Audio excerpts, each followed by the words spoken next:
जय श्री हरि। ओम नमो भगवते वासुदेवाय। प्यारे भक्तों, आज गुरुवार के दिन आप सभी श्रवण करेंगे गुरुवार व्रत की प्रचलित कथा। हिंदू धर्म में गुरुवार के व्रत का विशेष महत्व है। इस दिन भगवान विष्णु की उपासना करने और व्रत रखने से सभी मनोकामनाओं की पूर्ति होती है। दरअसल सप्ताह का गुरुवार का दिन प्रभु विष्णु, नारायण और बृहस्पति देव को समर्पित है। ऐसे में इस दिन उपवास और पूजा का महत्व और बढ़ जाता है। मान्यताओं के मुताबिक गुरुवार का व्रत रखने से विष्णु जी के साथ माता लक्ष्मी की भी कृपा प्राप्त होती है। तो आइए श्रवण करते हैं गुरुवार व्रत कथा। प्राचीन काल की बात है। किसी राज्य में एक बड़ा, प्रतापी और दानी राजा राज्य करता था। वह हर गुरुवार को व्रत रखकर दीन दुखियों की मदद करके पुण्य प्राप्त करता था। परंतु ये बात उसकी रानी को अच्छी नहीं लगती थी। वह न तो व्रत करती थी और न ही दान पुण्य में विश्वास रखती थी। इतना ही नहीं, वह राजा को भी ऐसा करने से मना करती थी। एक समय की बात है। राजा शिकार खेलने के लिए वन में गए। घर पर रानी और दासी थी। उसी समय गुरु बृहस्पति देव साधु का रूप धारण कर राजा के दरवाजे पर भिक्षा मांगने आए। साधु ने जब रानी से भिक्षा मांगी तो वह कहने लगी, हे साधु महाराज, मैं इस दान और पुण्य से तंग आ गई हूँ। आप कोई ऐसा उपाय बताएं जिससे कि सारा धन नष्ट हो जाए और मैं आराम से रह सकूं।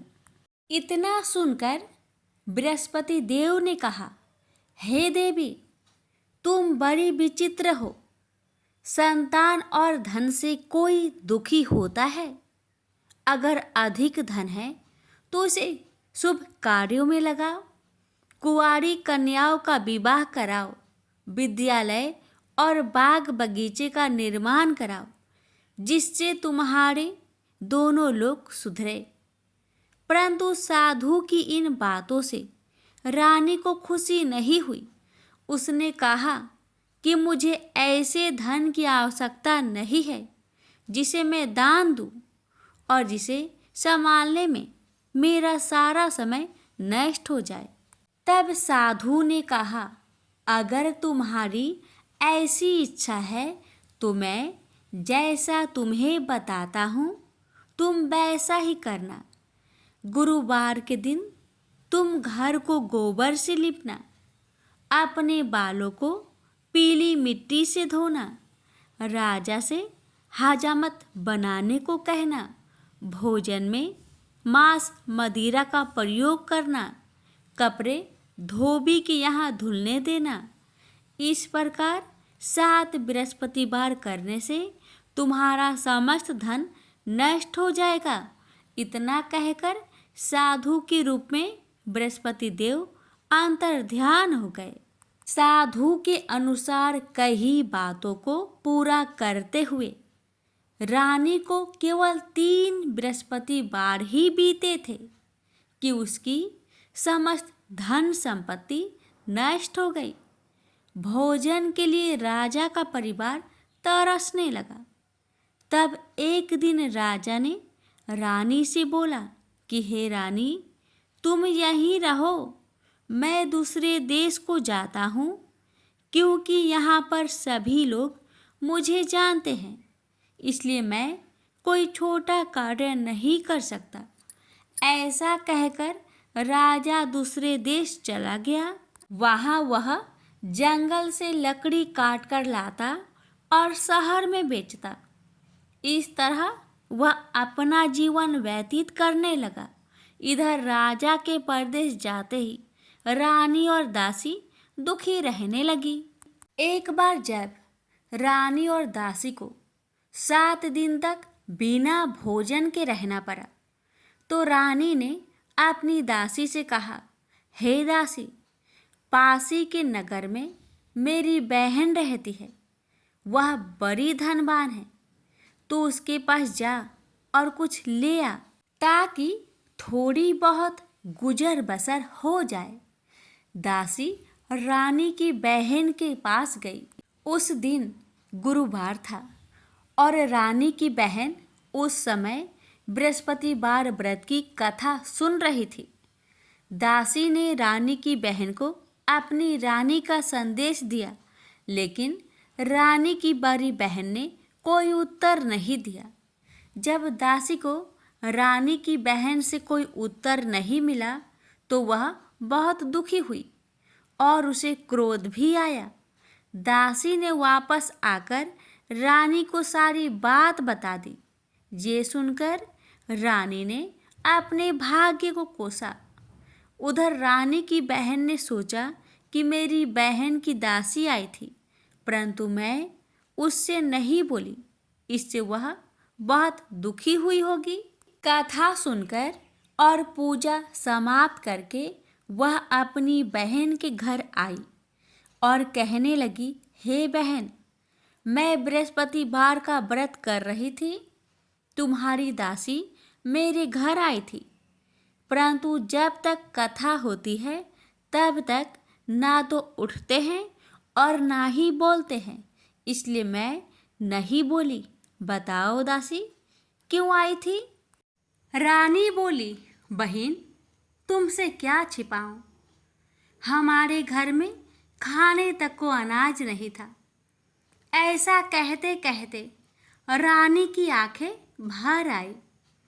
उसने दासी समेत पिछले 7 दिनों से भूखे रहने तक की बात अपनी बहन को विस्तार पूर्वक सुना दी। रानी की बहन बोली, देखो बहन, भगवान बृहस्पति देव सबकी मनोकामना को पूर्ण करते हैं। देखो, शायद तुम्हारे घर में अनाज रखा हो। पहले तो रानी को विश्वास नहीं हुआ, पर बहन के आग्रह करने पर उसने अपनी दासी को अंदर भेजा, तो उसे सचमुच अनाज से भरा एक घड़ा मिल गया। यह देखकर दासी को बड़ी हैरानी हुई। दासी रानी से कहने लगी, हे रानी, जब हमको भोजन नहीं मिलता तो हम व्रत ही तो करते हैं, इसलिए क्यों न इनसे व्रत और कथा की विधि पूछ ली जाए, ताकि हम भी व्रत कर सके। तब रानी ने अपनी बहन से बृहस्पतिवार व्रत के बारे में पूछा। उसकी बहन ने बताया, बृहस्पतिवार के व्रत में चने की दाल और मुनक्का से विष्णु भगवान का केले के जड़ में पूजन करे तथा दीपक जलाए, व्रत कथा सुने और पीला भोजन ही करे। इससे बृहस्पति देव प्रसन्न होते हैं। व्रत और पूजन विधि बताकर रानी की बहन अपने घर लौट आई। 7 दिन के बाद जब गुरुवार आया तो रानी और दासी ने व्रत रखा। घुड़सार में जाकर चना और गुड़ लेकर आई। फिर उससे केले की जड़ तथा विष्णु भगवान का पूजन किया। अब पीला भोजन कहाँ से आए? इस बात को लेकर दोनों बहुत दुखी थे। चूंकि उन्होंने व्रत रखा था, इसलिए बृहस्पति देव उनसे प्रसन्न थे। इसलिए वे एक साधारण व्यक्ति का रूप धारण कर 2 थालों में सुंदर पीला भोजन दासी को दे गए। भोजन पाकर दासी प्रसन्न हुई और फिर रानी के साथ मिलकर भोजन ग्रहण किया। उसके बाद वे सभी गुरुवार को व्रत और पूजन करने लगी। बृहस्पति भगवान की कृपा से उनके पास फिर से धन संपत्ति आ गई, परंतु रानी फिर से पहले की तरह आलस्य करने लगी। तब दासी बोली, देखो रानी, तुम पहले भी इस प्रकार आलस्य करती थी। तुम्हें धन रखने में कष्ट होता था, इस कारण सभी धन नष्ट हो गया और अब जब भगवान बृहस्पति की कृपा से धन मिला है तो तुम्हें फिर से आलस्य होता है। रानी को समझाते हुए दासी कहती है कि बड़ी मुसीबतों के बाद हमने यह धन पाया है, इसलिए हमें दान पुण्य करना चाहिए, भूखे मनुष्य को भोजन कराना चाहिए और धन को शुभ कार्य में खर्च करना चाहिए, जिससे तुम्हारे कुल का यश बढ़ेगा, स्वर्ग की प्राप्ति होगी और पितृ प्रसन्न होंगे। दासी की बात मानकर रानी अपना धन शुभ कार्य में खर्च करने लगी, जिससे पूरे नगर में उसका यश फैलने लगा। बृहस्पतिवार व्रत कथा के बाद श्रद्धा के साथ आरती की जानी चाहिए। इसके बाद प्रसाद बांटकर उसे ग्रहण करना चाहिए। एक दिन राजा दुखी होकर जंगल में एक पेड़ के नीचे आसन जमाकर बैठ गया। वह अपनी दशा को याद करके व्याकुल होने लगा। बृहस्पतिवार का दिन था। एकाएक उसने देखा कि निर्जन वन में एक साधु प्रकट हुए। वह साधु भेष में स्वयं बृहस्पति देवता थे। लकड़हारे के सामने आकर बोले, हे लकड़हारे, इस सुनसान जंगल में तू चिंता मग्न क्यों बैठा है? लकड़हारे ने दोनों हाथ जोड़कर प्रणाम किया और उत्तर दिया, महात्मा जी, आप सब कुछ जानते हैं, मैं क्या कहूँ? यह कहकर रोने लगा और साधु को अपनी आत्मकथा सुनाई। महात्मा जी ने कहा, तुम्हारी स्त्री ने बृहस्पति के दिन बृहस्पति भगवान का निरादर किया है, जिसके कारण रुष्ट होकर उन्होंने तुम्हारी यह दशा कर दी। अब तुम चिंता को दूर करके मेरे कहने पर चलो तो तुम्हारे सब कष्ट दूर हो जाएंगे और भगवान पहले से भी अधिक संपत्ति देंगे। तुम बृहस्पतिवार के दिन कथा किया करो। 2 पैसे के चने मुनक्का लाकर उसका प्रसाद बनाओ और शुद्ध जल से लोटे में शक्कर मिलाकर अमृत तैयार करो। कथा के पश्चात अपने सारे परिवार और सुनने वाले प्रेमियों में अमृत व प्रसाद बांटकर आप भी ग्रहण करो। ऐसा करने से भगवान तुम्हारी सब मनोकामनाएं पूरी करेंगे। साधु के ऐसे वचन सुनकर लकड़हारा बोला, हे प्रभु, मुझे लकड़ी बेचकर इतना पैसा नहीं मिलता जिससे भोजन के उपरांत कुछ बचा सकूं। मैंने रात्रि में अपने स्त्री को व्याकुल देखा है और मेरे पास कुछ भी नहीं जिससे मैं उसकी खबर मंगा सकूं। साधु ने कहा, हे लकड़हारे, तुम किसी बात की चिंता मत करो। बृहस्पति के दिन तुम रोजाना की तरह लकड़ियां लेकर शहर को जाओ। तुम्हारे रोज से दुगुना धन प्राप्त होगा, जिससे तुम भली भांति भोजन कर लोगे तथा बृहस्पति देव की पूजा का सामान भी आ जाएगा। इतना कहकर साधु अंतर्ध्यान हो गए। धीरे धीरे समय व्यतीत होने पर फिर वही बृहस्पतिवार का दिन आया। लकड़हारा जंगल से लकड़ी काटकर किसी शहर में बेचने गया। उसे उस दिन और दिन से अधिक पैसा मिला। राजा ने चना गुड़ आदि लाकर गुरुवार का व्रत किया। उस दिन से उसके सभी कलेश दूर हुए। परंतु जब दोबारा गुरुवार का दिन आया तो बृहस्पतिवार का व्रत करना भूल गया। इस कारण बृहस्पति भगवान नाराज हो गए। उस दिन उस नगर के राजा ने विशाल यज्ञ का आयोजन किया तथा शहर में यह घोषणा करा दी कि कोई भी मनुष्य अपने घर में भोजन न बनावे, न आग जलावे। समस्त जनता मेरे यहाँ भोजन करने आवे। इस आज्ञा को जो न मानेगा उसे फांसी की सजा दी जाएगी। इस तरह की घोषणा संपूर्ण नगर में करवा दी गई। राजा की आज्ञा अनुसार शहर के सभी लोग भोजन करने गए, लेकिन लकड़हारा कुछ देर से पहुंचा, इसलिए राजा उसको अपने साथ घर लिवा ले गए और ले जाकर भोजन करा रहे थे। तो रानी की दृष्टि उस खूंटी पर पड़ी जिस पर उसका हार लटका हुआ था। वह वहां पर दिखाई नहीं दिया। रानी ने निश्चय किया कि मेरा हार इस मनुष्य ने चुरा लिया है। उसी समय सिपाहियों को बुलवाकर उसको कारागार में डलवा दिया।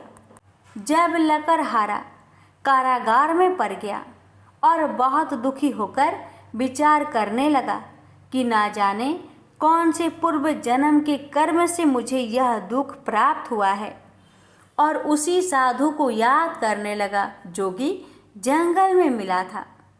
उसी समय तत्काल बृहस्पति देव साधु के रूप में प्रकट हुए और उसकी दशा को देखकर कहने लगे, अरे मूर्ख, तूने बृहस्पति देव की कथा नहीं करी, इस कारण तुझे दुख प्राप्त हुआ है। अब चिंता मत कर, बृहस्पतिवार के दिन कारागार के दरवाजे पर 4 पैसे पड़े मिलेंगे। उनसे तू बृहस्पति देव की पूजा करना, तेरे सभी कष्ट दूर हो जाएंगे। बृहस्पति के दिन उसे 4 पैसे मिले। लकड़हारे ने कथा कही। उसे रात्रि को बृहस्पति देव ने उस नगर के राजा को सपने में कहा, हे राजा, तुमने जिस आदमी को कारागार में बंद किया है वह निर्दोष है, वह राजा है, उसे छोड़ देना। रानी का हार उसी खूंटी पर लटका है। अगर तू ऐसा नहीं करेगा तो मैं तेरे राज्य को नष्ट कर दूंगा। इस तरह रात्रि के सपनों को देखकर राजा प्रातःकाल उठा और खूंटी पर हार देखकर लकड़हारे को बुलाकर क्षमा मांगी तथा लकड़हारे को योग सुंदर वस्त्र आभूषण देकर विदा कर दिया। बृहस्पति देव की आज्ञा अनुसार लकड़हारा अपने नगर को चल दिया। राजा जब अपने नगर के निकट पहुंचा तो उसे बड़ा आश्चर्य हुआ। नगर में पहले से अधिक बाग, तालाब, कुएं तथा बहुत सी धर्मशाला, मंदिर आदि बन गई है। राजा ने पूछा, यह किसका बाग और धर्मशाला है? तब नगर के सब लोग कहने लगे, यह सब रानी और बांदी की है। तो राजा को आश्चर्य हुआ और गुस्सा भी आया। जब रानी ने यह खबर सुनी कि राजा आ रहे हैं तो उन्होंने बांदी से कहा कि हे दासी, देख, राजा हमको कितनी बुरी हालत में छोड़ गए थे। हमारी ऐसी हालत देखकर वह लौट न जाए, इसलिए तू दरवाजे पर खड़ी हो जा। आज्ञा अनुसार दासी दरवाजे पर खड़ी हो गई। राजा आए तो उन्हें अपने साथ लिवा लाई। तब राजा ने क्रोध करके अपनी रानी से पूछा कि यह धन तुम्हें कैसे प्राप्त हुआ?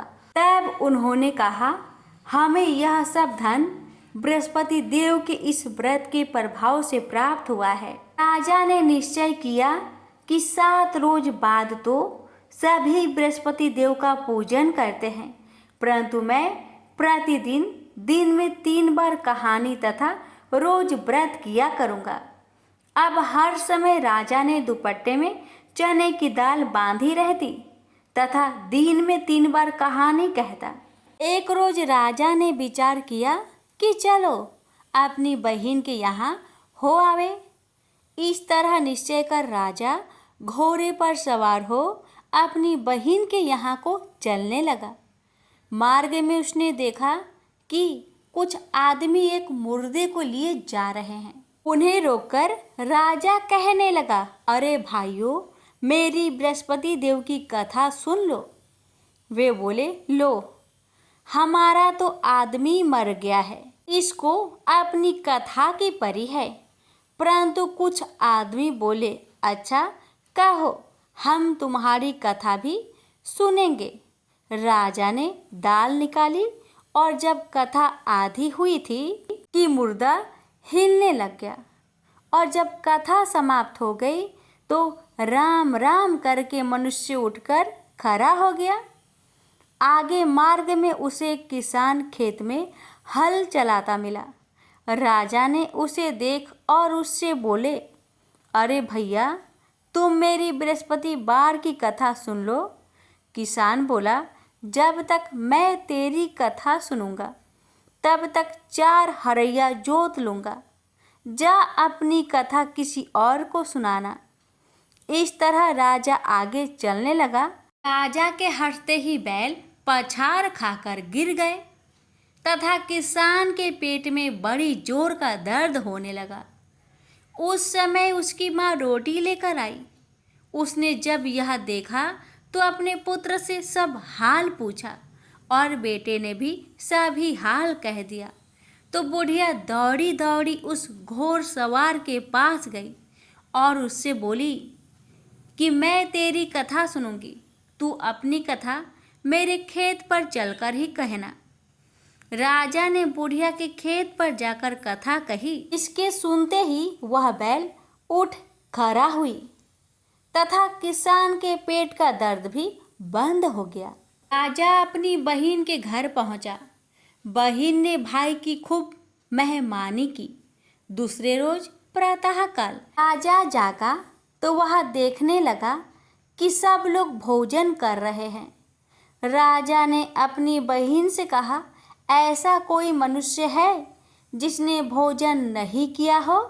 मेरी बृहस्पतिवार की कथा सुन ले। बहन बोली, हे भैया, यह देश ऐसा ही है कि पहले यहाँ लोग भोजन करते हैं, बाद में अन्य काम करते हैं। अगर कोई पड़ोस में हो तो देख आऊं। वह ऐसा कहकर देखने चली गई, परंतु उसे कोई ऐसा व्यक्ति नहीं मिला जिसने भोजन न किया हो। अतः वह एक कुम्हार के घर गई जिसका लड़का बीमार था। उसे मालूम हुआ कि उनके यहाँ 3 रोज से किसी ने भोजन नहीं किया है। रानी ने अपने भाई की कथा सुनने के लिए कुम्हार से कहा। वह तैयार हो गया। राजा ने जाकर बृहस्पतिवार की कथा कही, जिसको सुनकर उसका लड़का ठीक हो गया। अब तो राजा की प्रशंसा होने लगी। एक रोज राजा ने अपनी बहन से कहा कि हे बहन, हम अपने घर को जाएंगे, तुम भी तैयार हो जाओ। राजा की बहन ने अपनी सास से कहा।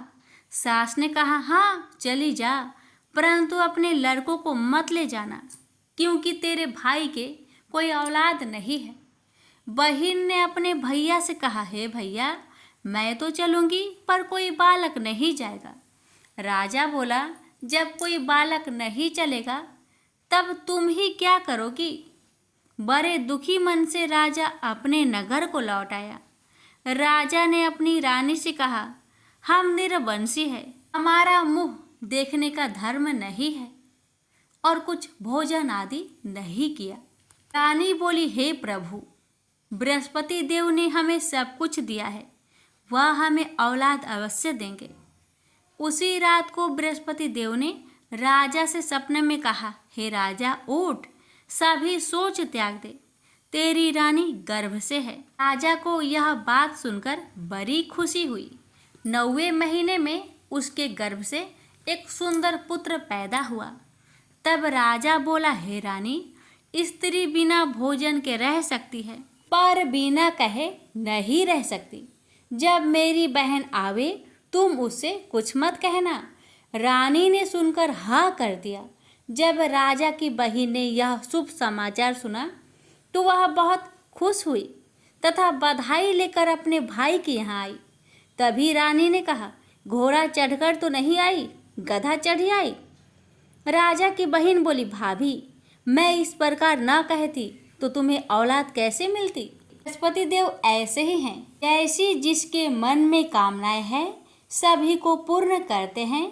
जो सदा भावना पूर्वक बृहस्पतिवार का व्रत करता है एवं कथा पढ़ता अथवा सुनता है, दूसरों को सुनाता है, बृहस्पति देव उसकी सभी मनोकामना पूर्ण करते हैं। तो प्रेम से बोलिए, बृहस्पति भगवान की जय हो।